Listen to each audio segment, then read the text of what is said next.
Hey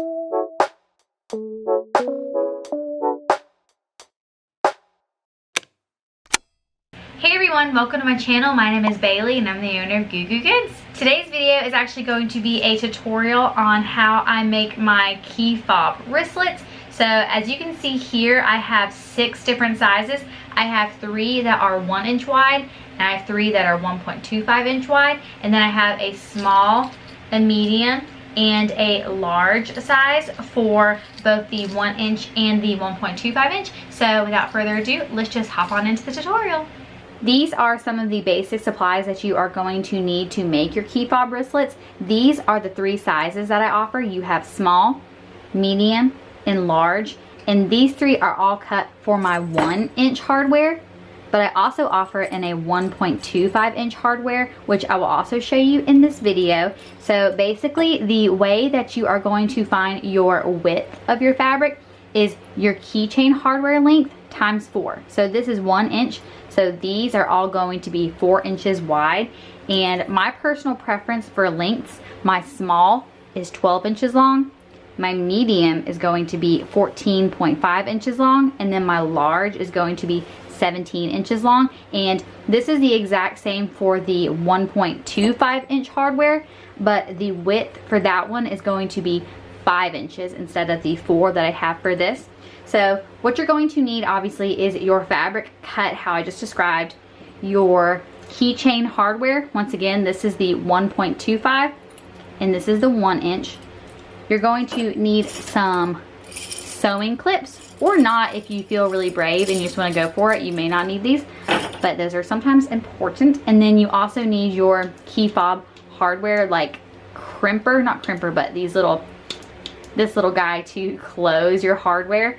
And you also need, well, this is kind of an optional thing, but this is highly recommended. This is E6000. It's basically a really, really strong glue that you're going to use to make sure that your hardware is stuck in there so that it does not get pulled out, because sometimes these little teeth could come out. So E6000, highly recommended. Another thing that you're going to need that's on the back side of these is your interfacing. So I've went ahead and cut my interfacing roughly the same size as my fabric. So I've got my small, my medium, and my large. And once I have those cut, this is going to be a iron-on interfacing. I just got it from Amazon. So I'm just gonna go ahead and iron my fabric onto my interfacing. This part is really easy. You just put your interfacing down, and then I put my fabric on top of my interfacing like this. If you have a heat press, you can obviously use your heat press to do that, but I don't really have a ton of room on my table right now, so I don't have the ability to do that at this moment. So I'm just gonna use my iron to iron it.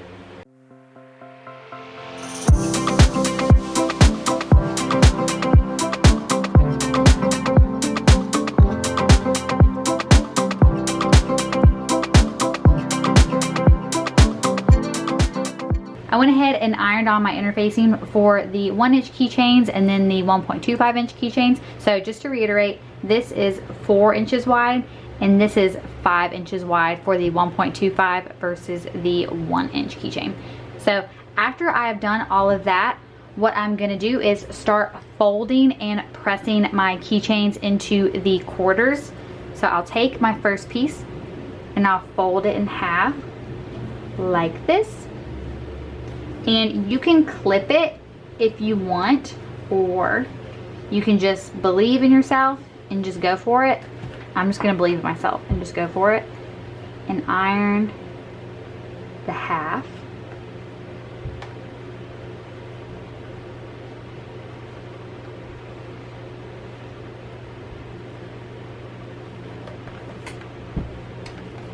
And you can give it a real good press here. You do not have to do this, but I take my marking pen and I go ahead and mark all the way down the midline so that when I am folding in like this, it's easier for me to see the purple line than it is to just see the crease mark. So what I'll do now is fold towards the middle and just try to fold it to the purple middle line. And And then once again, I'll take my iron and iron that flap.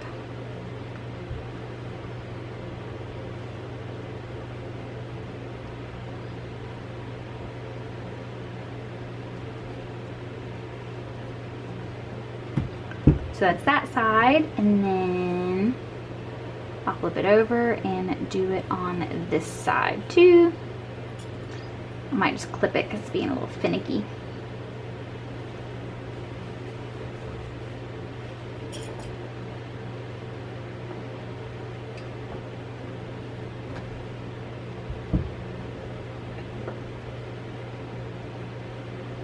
And don't worry if it's not like super flat here. We're gonna fold it again in just 1 second and give it a good press.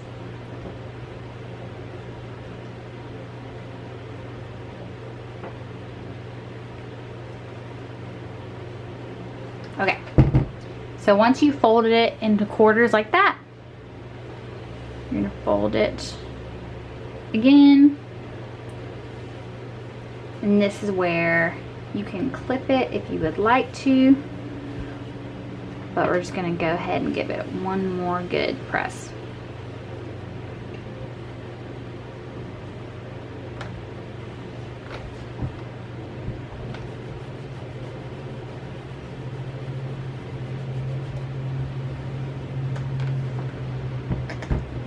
And then here, I'll clip it. And it is a little bit hot, so be careful. Also, I try to clip it towards the edges a little more, just so that I don't have little bumps from my clips on the actual fabric. So then this is going to be ready to sew, but I'm gonna go ahead and get the other ones prepared too.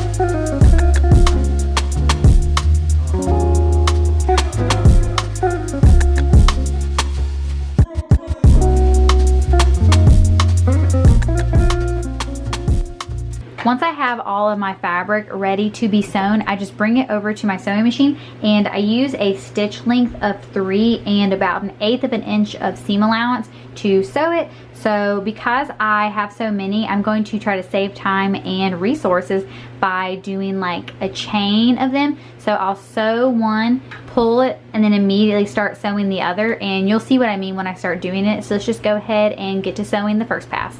A tip that's been told to me a lot is to start sewing on the side that's open. So I'm just gonna go ahead and get to sewing.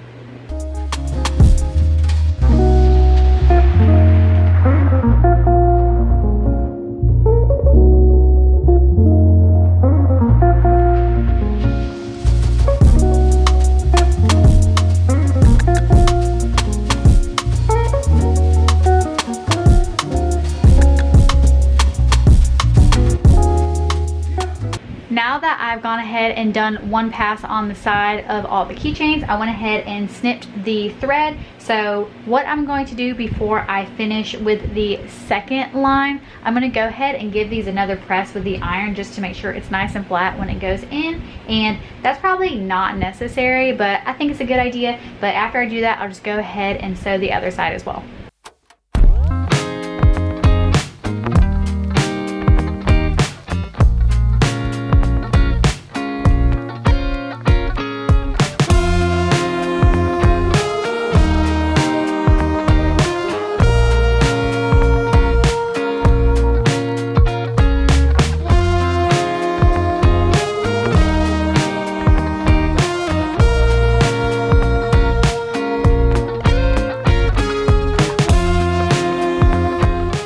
Getting the keychains ready for their hardware can definitely be done in many ways. People do all types of different methods, but what I do is I look at my keychain and I decide which side is going to be my front and then which side is going to be my back, and then I'll fold it in half, and like always, I'm gonna go ahead and give this a nice press to make it nice and flat.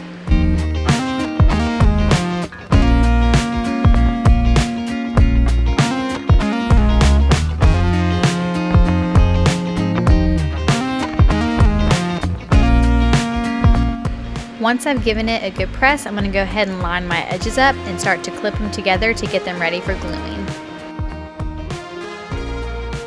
To make it easier to put the hardware on, I went ahead and separated the ring from the hardware, and then I'll go ahead and get my E6000 and start to glue.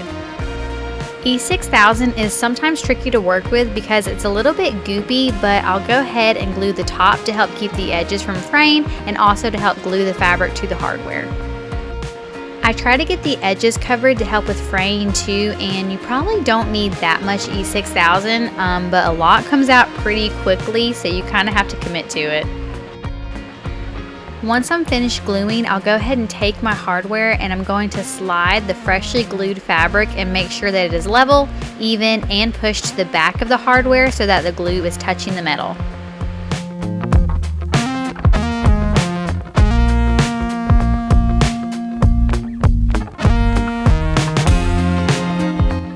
Once it is in there how you want it, you can just use a few clips to secure it in place while it dries. I typically like to let these dry overnight before preparing to clamp them shut, but it probably doesn't take that long for the glue to actually dry.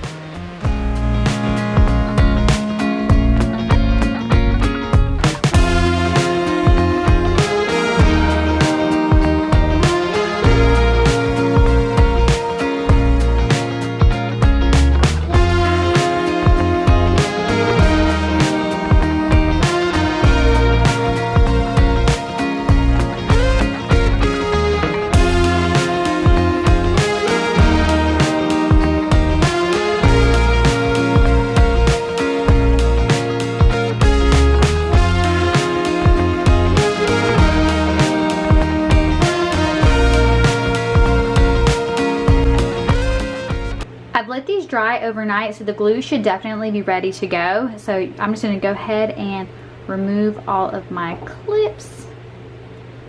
Now that I've removed all of my clips, I'm going to go ahead and use my clamp tool to close this shut. And I would say that this is definitely the trickiest part. So a tip that we talked about earlier is removing these little key rings. So I'll just take my keychain, take my little clamp, and then I will seat it in there.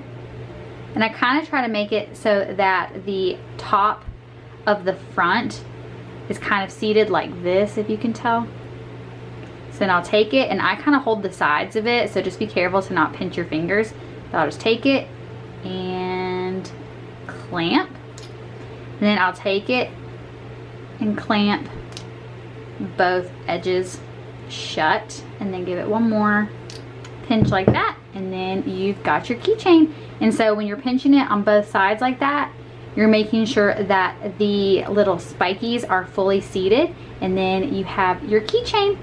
Then all you have to do is put your little key ring on, and then I'll give it another press with the iron, but after that you've got it complete.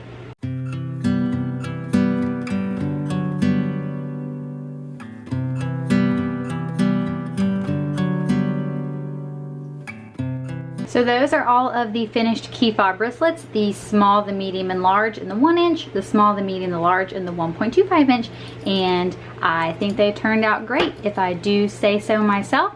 So that was a pretty easy and straightforward way to do these. So yeah, so they are all done and they are ready to go.